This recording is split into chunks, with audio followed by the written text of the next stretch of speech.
Everyone knows there are 18 Pokemon types, but what that made me think is, how quickly can I find a shiny of each one? So instead of wandering, I decided to get hunting. But first, let's establish the basics. I need at least one shiny of each type, and for dual type Pokemon, I need to pick one of their types and ignore the other. Any duplicates are fine, but won't count toward anything, and my goal is to catch them all in under 20 hours. So with that all clear, let's jump into it. I decided to start off with a Paldean Pokemon, and I couldn't say no to a Bombardier outbreak. I flew to the outbreak spot, and there were a lot spawning, which was a great sign. I quickly ran through my 60 knockouts, and with plenty still spawning, I felt a quick hunt coming. Now I wasn't too sure if I was even going to notice the shiny once it showed up, and I wasn't sure this was it, but only 30 minutes of hunting later the shiny flew right into me. At this point I hadn't even decided which type it would be, but I felt like I was more likely to find a random shiny flying type, so I decided to go with Dark. Next up I headed to Alpha Nada for a hunt I always planned on doing, but never really got around to, Sinistea. After such a quick and easy hunt for Bombardier, I was ready to ease along with another fast one. That did not happen. In fact, the complete opposite happened. I've mentioned it before in another video, but when I start a hunt that generally only takes a couple of hours, I don't like stopping until I find the shiny. And I had the bright idea of starting this hunt at 1 in the morning.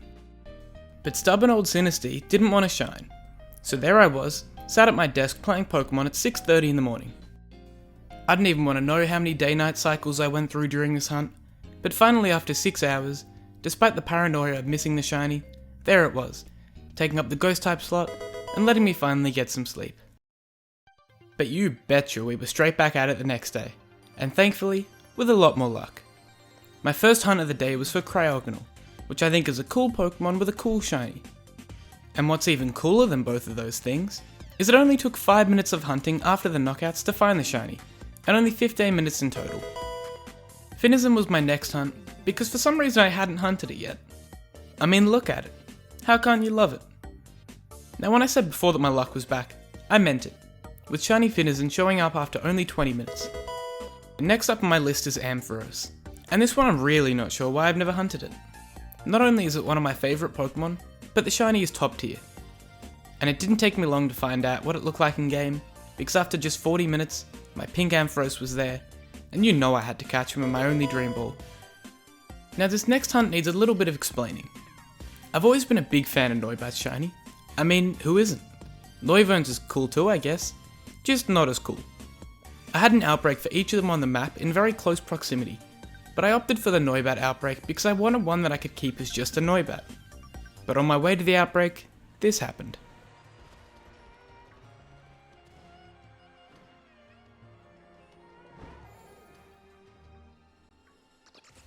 Yep, a random shiny Noivern, like 20 meters away from the Noibat outbreak. But I'm not complaining. It's still a cool shiny, which I decided to use as my flying type. But if you thought my luck wasn't good enough already, everything you're about to see happened in the space of only 45 minutes. I flew over to a Bronzong outbreak because boy it has a good shiny, and after only 20 minutes, the big dog had arrived as my steel type shiny.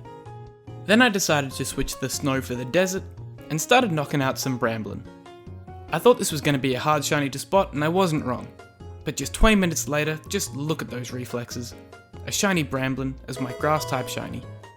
But we've still got 5 of those 45 minutes left, and I was on my way over to a Diglett outbreak. I wasn't sure if I was going to stick to this outbreak because there were already very few spawning before I knocked any out. But 5 minutes of knockouts later, a shiny Dig, that's a young goose. I always hated this Pokemon. I didn't even know why. But I guess it's time to soften up to it. So on to my next hunt, it was Scyther time. Now I already thought Scizor was an overhated shiny, although I can admit it looked pretty bad in some games, but boy does it look good in Scarlet and Violet. And like I hoped, my luck hadn't dried up, and neither had my random shiny luck either, giving me a shiny Krogunk and my fighting type.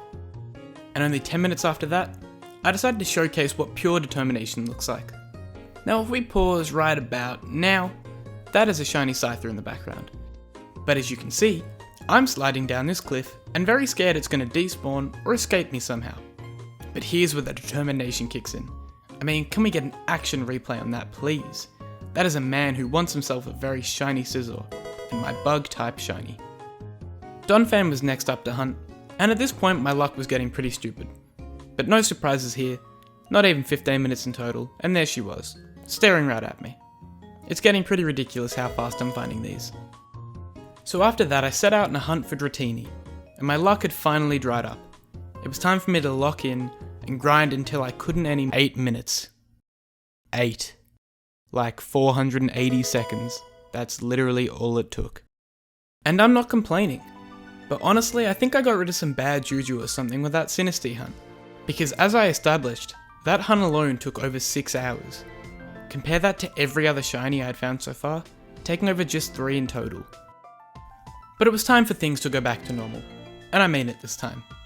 I started a Dreadnought hunt, and for the first time in what felt like a while, I hadn't found the shiny in the first hour. And I didn't for another 2 hours. But honestly, at this point I didn't even mind. It was like I was actually hunting for the shiny, instead of them hunting for me. I decided it was time for another desert hunt, and this time for Larvesta. And again, for some reason I had this weird feeling of relief when I hadn't found it in the first 2 hours. Because it's not really a shiny hunting video if I don't actually have to hunt for the shinies, right? Anyways, it was pretty rewarding when I found it after 2.5 hours, and even more so because of how good the shiny is. So from one great shiny to another, I set my eyes on Marini. I was a little scared I was going to miss it because they move up and down in the water, but after just 10 minutes again, there it was. Which moves me on to a bit of an embarrassing one. For my psychic type, I really wanted a Slowbro, but not for any reason you would think. Now the shiny is cool, don't get me wrong, but something about Slowking shiny is really cool to me. So my plan was to catch the shiny Slowbro and evolve it into a Slowking. Simple, right? Well no, because as you're probably thinking, Slowbro doesn't evolve into Slowking, what a stupid thing to say. And you'd be absolutely right, but for some reason, I've spent the last decade of my life thinking Slowbro evolved into Slowking. And I only found out that it didn't after I found the shiny, so here it is I guess. Yay! And now we're on to the final type and shiny for the video, Floette. At least it was supposed to be the last until I found my first duplicate of the video, and my first ever shiny Pawmi. So that's cool I guess. And what do you know? Another duplicate. And another cool one to me, because if you watch this video, you'd know I somehow managed to fail a shiny Hoppip. But finally, after 3 hours in total for this hunt, my final shiny of the video, a purple Floette. And I gotta say that was pretty successful all up. It took me just under 18 hours to find 18 shinies, with a third of that being spent on a singular teacup. I hope you enjoyed watching as much as I enjoyed hunting these shinies, and I hope to catch you next time. Take care.